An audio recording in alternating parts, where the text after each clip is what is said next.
And welcome everyone, thank you very much for joining me today on my latest daily Liverpool news show. If you're new around here, make sure you do hit that subscribe button, put your bell notification on as well so you never miss an episode. You do get notified if there's any latest Liverpool transfer news in terms of leading up to the summer transfer window. But I've got a couple of great stories to bring to you today, everyone. Absolutely going to be a jam-packed show, so stay around. We'll be reading through every single one of your comments from yesterday's episode as well. And I've got Stel from YNWA United. I've got his post-match reaction in terms of the game from last night. Fantastic video. He sent it in. I've got that at the back end of this video as well, so stay tuned for that. Get straight into the latest news. This is some fantastic reliable news, and Christian Folk, a very well respected head of football sports build sport as well, especially over there in Germany, a very well respected journalist. You can see from that tweet on the screen now,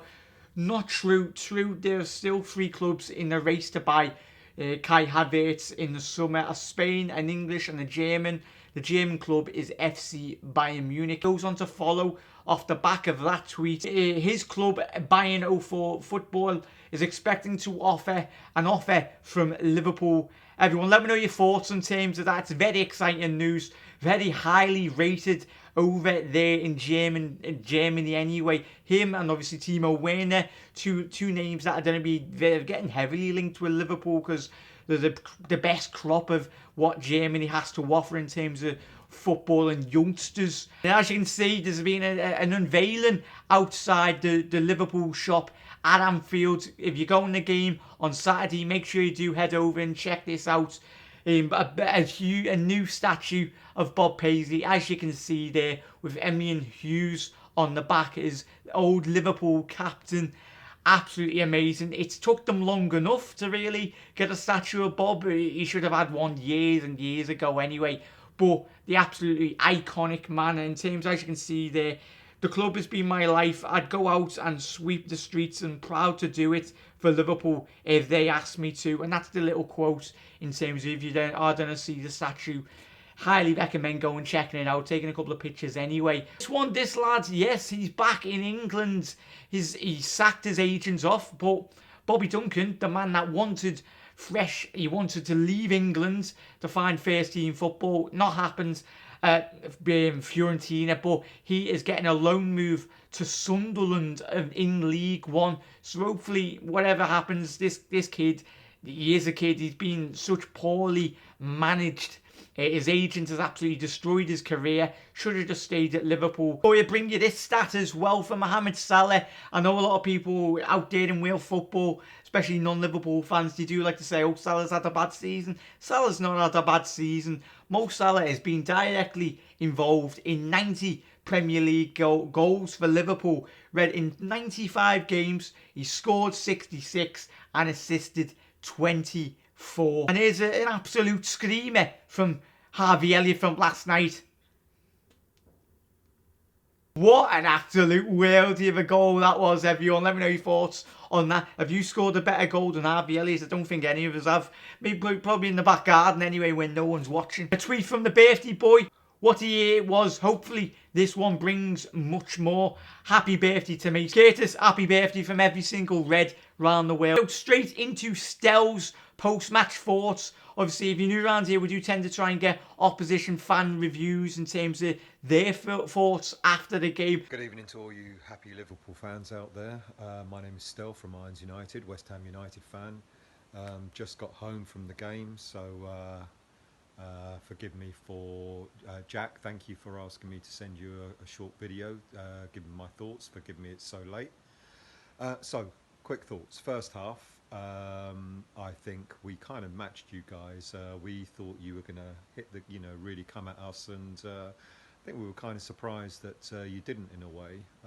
And considering how badly West Ham have played over the last few games, I think we were quite creditable. And of course, penalty. Now, you can see it from a number of points of view. Of course, as a West Ham fan, I'm going to say immediately that standing behind the goal, seeing the run of play, none of us thought it was a penalty. If anything, it might have been a handball. If anything, your player could have been offside. And that's when we kind of really expect VAR to come into play and to level out the playing field. But we're not getting the luck of the VAR draw at the moment, and you guys did. And of course, you know, as great as we all think Fabianski is as a goalkeeper, he was never going to save that penalty. It was a well taken penalty. So it was a bit disappointing that at half time we were 1-0 down, because in a way I don't actually think we deserved to be 1-0 down. Second half, classic for us. You know, we had a corner, and you broke really fast, and you scored a really good goal. And that was disappointing for us, because that kind of took the stuffing out of us a little bit, which was a shame. And but then we kind of started giving it again. We started trying to play again. We weren't creating a lot of chances. But again, we thought Liverpool were really going to sort of fly at us, and you didn't. I don't know if you were keeping some in reserve for the weekend. I'm not so sure. But we kind of fell away in the end, and I guess a 2-0 result was probably on par, probably to your, you know, was worth it, I guess.